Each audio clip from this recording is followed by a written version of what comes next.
After our deadly discharge from the abandoned hospital, it's now time to see where the curse takes us next as we head over towards the Derelict apartments.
Just one final package, and Ken's very long day of hard work will finally be over.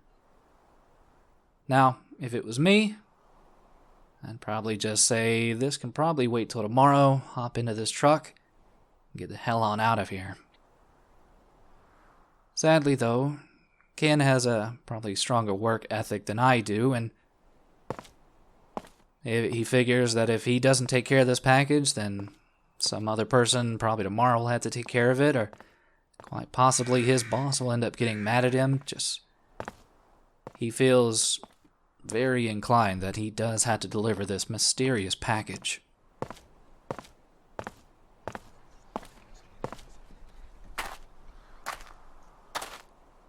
Now, the apartment complex that we're at right now is not too complicated, just 3 very large structures, and we know from Ken's telescopic vision that we need to head over on down to building number 3.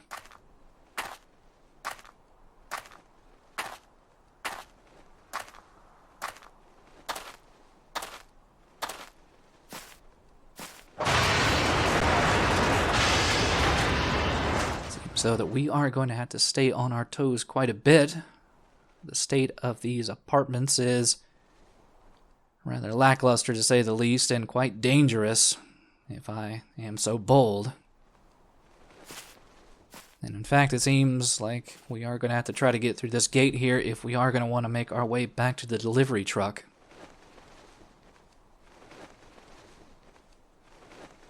Still, for now, we'll just keep our eyes open. Hope that nothing else dangerous happens in here.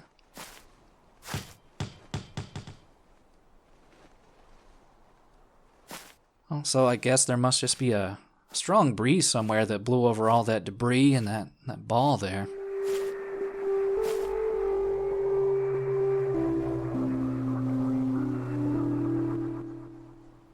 Or maybe it's just Ken's eyes playing tricks on him.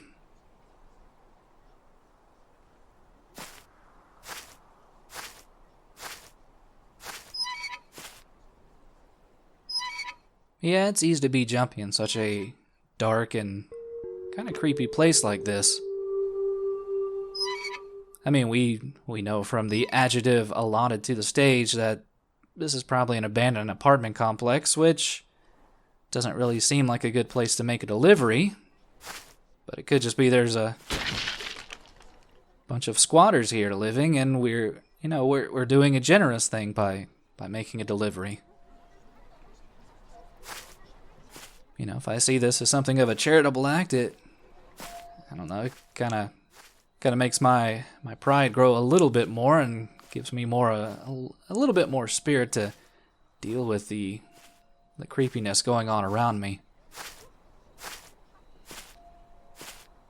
As with all the previous stages, though, we do want to make sure and collect as many batteries as possible, because while the stage is nowhere near as long as the hospital was, it's still really easy to get turned around and lost in all these different apartment buildings.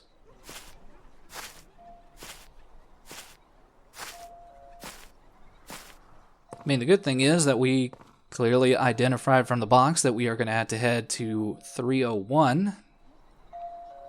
And I'm assuming that the symmetry of each floor is not gonna mix up suddenly or anything. So we just need to head up to, I think, the 3rd floor to drop off this package.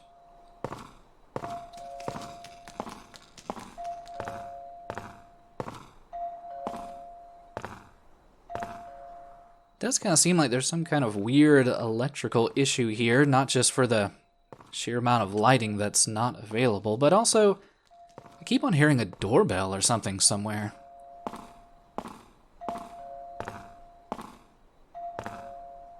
Suppose that at least gives me some reassurance that the doorbell for 302 is probably going to work, or 301.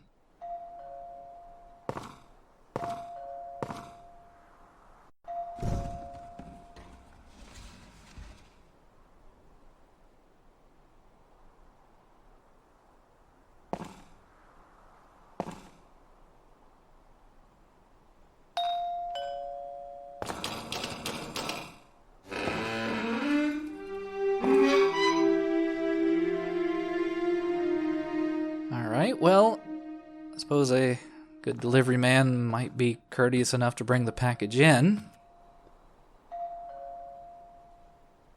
Though the state of the apartment doesn't just scream out unclean, it honestly screams out to me possible murder scene. But then again, it could just be a normal bachelor pad. Plenty of large bottles of sake just laying around.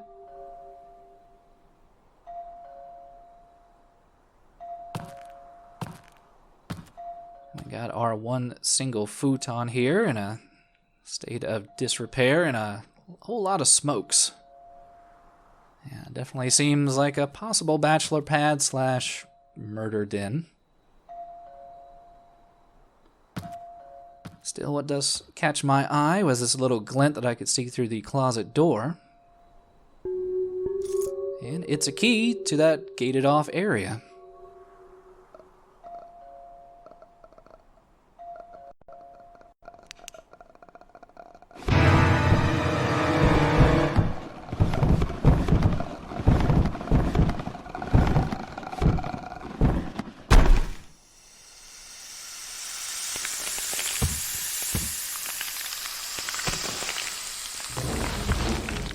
Now we finally see what the special delivery was.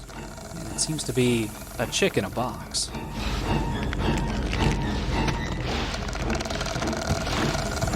Yeah, now that we are further on in the game, the QTEs are getting a little bit more involved and a little bit out of left field. Still not too difficult to deal with, though I guess we are done in there, and well, now that we have the key to that gate, I think it's probably best that we just probably get on out of here. Though, before we head on down, you want to make sure and check over here, because hidden under this debris is our first piece of collectible for the level, the diary fragment. Now you might be asking, whose diary are we collecting? Might it be young Toshio's? No, though it does lead into, I guess, more backstory that we can kind of fill in on the lore of Ju-on. Now, as we saw pop out of the box and has kind of accosted us quite a few times over the course of the game, there is a female ghost accompanying young Toshio, and that just happens to be Toshio's mom, Sayako. Now, Sayako more or less is kind of the linchpin that kind of drove the whole curse in the first place. From a very young age, she was a bit awkward and didn't really have a whole lot of friends. She basically had one male friend who she ended up marrying, and another male friend who she kind of had the hots for, but never really, I guess, acted on that crush. Also, speaking of Sayako, a little bit of a weird croak that we can hear down here on the first floor, and that's because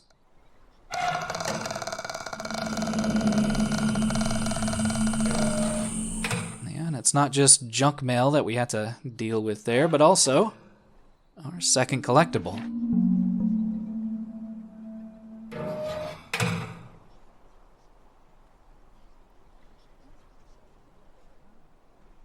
So it seems that now that we've made our delivery and pretty much revealed that we are stuck in some kind of supernatural trap, all the actual denizens that used to probably live in the apartment complex and still haunt this place have started to make themselves known. But yeah, Sayako, mostly just a kind of an awkward, standoffish woman, not really evil by any measure. It's just that, well, it ended up being that she did keep a diary where she talked a little bit about her former crush that she had on her friend. I think his name was Kobayashi, who ended up actually becoming a teacher and, being Toshio's teacher later on. But what ended up happening was that Sayako's husband found the journal, found the diary, saw the entry, got full of a jealous rage, and, well, I think first he ended up killing the cat. Then he ended up killing Sayako by, I think, strangling her, which I think goes to some degree in explaining why she makes that croaking sound. That's actually supposed to be, I guess I think some people call it a death rattle, like when your diaphragm and your breathing becomes super constricted. But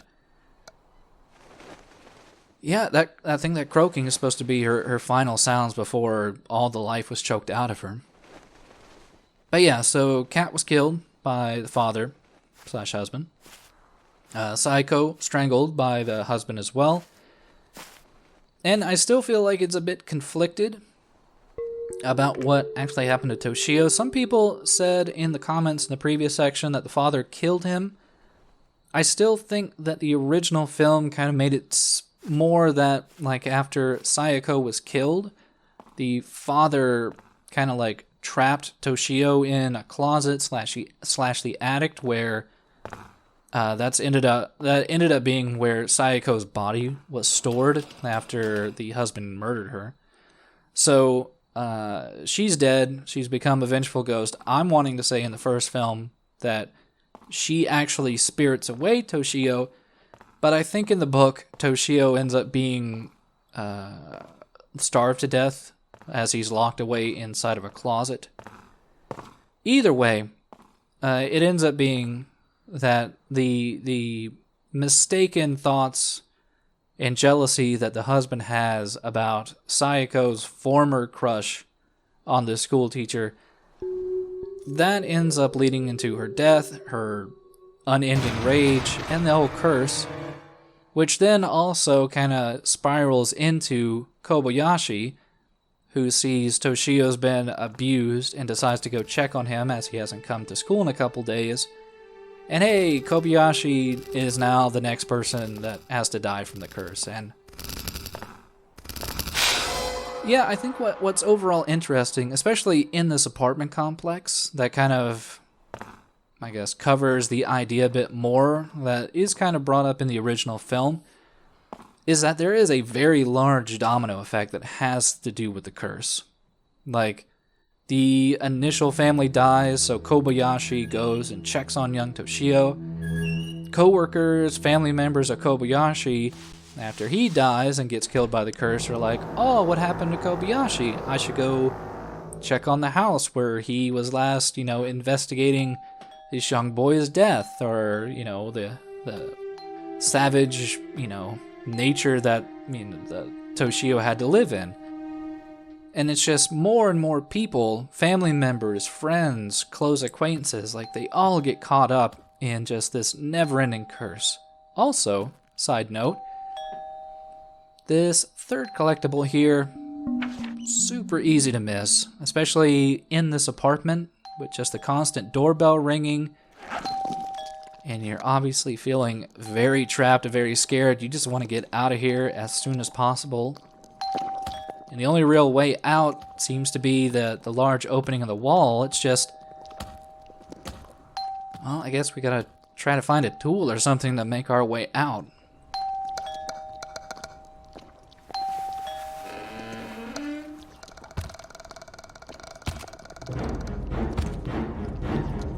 But yeah, kind of going back to my initial point, the domino effect that the curse has, I think can be really exemplified in such close quarters as this apartment complex, because I have no doubt that probably someone here, maybe previously, was afflicted by the curse.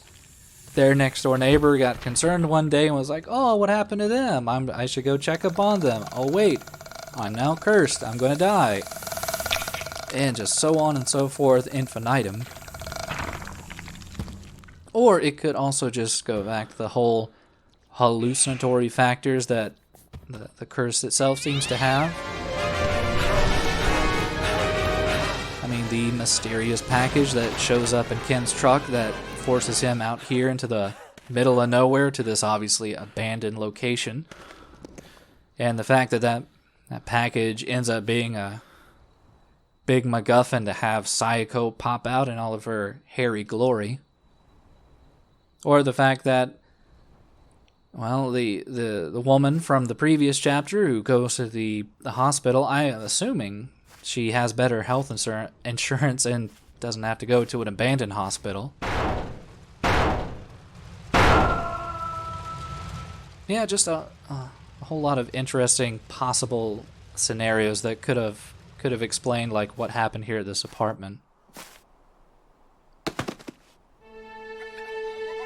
Also, for those not familiar with the Japanese complicated way of sorting trash, it's not normally cursed dolls, bags of flesh, and burning people. It's normally, I think, glass, plastic, well, and also combustibles. But I don't really consider human beings to be that type of garbage. Also, before we finally make our way out of this apartment complex of doom, don't want to miss our final diary fragment. That final key piece that led to poor Sayako's demise.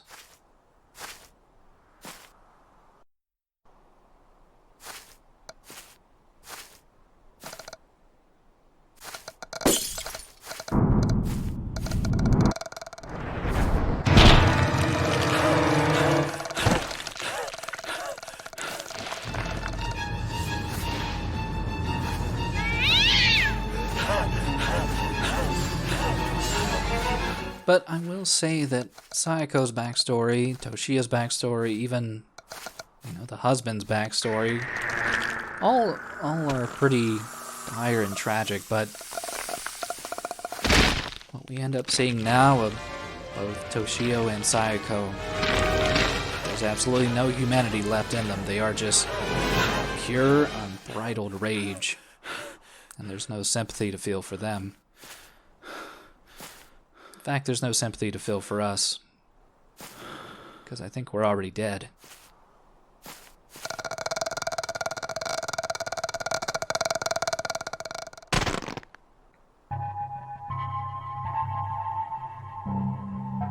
And with another chapter cleared, the overwhelming impending doom that we feel just starts to weigh on us more and more. Still, what kind of strikes me most is the fact that Ken was wanting to go visit his mom in the hospital. I wonder if there is some larger connection with Ken and the woman we played as the hospital. Because she also had that picture of her family, and there was a dog. Could be that everything is very much connected in this game. Still, with that chapter cleared and all the collectibles collected, it's now time to head off into our next chapter of the game. Hopefully you'll join me then as we deal with the security guard's ordeal.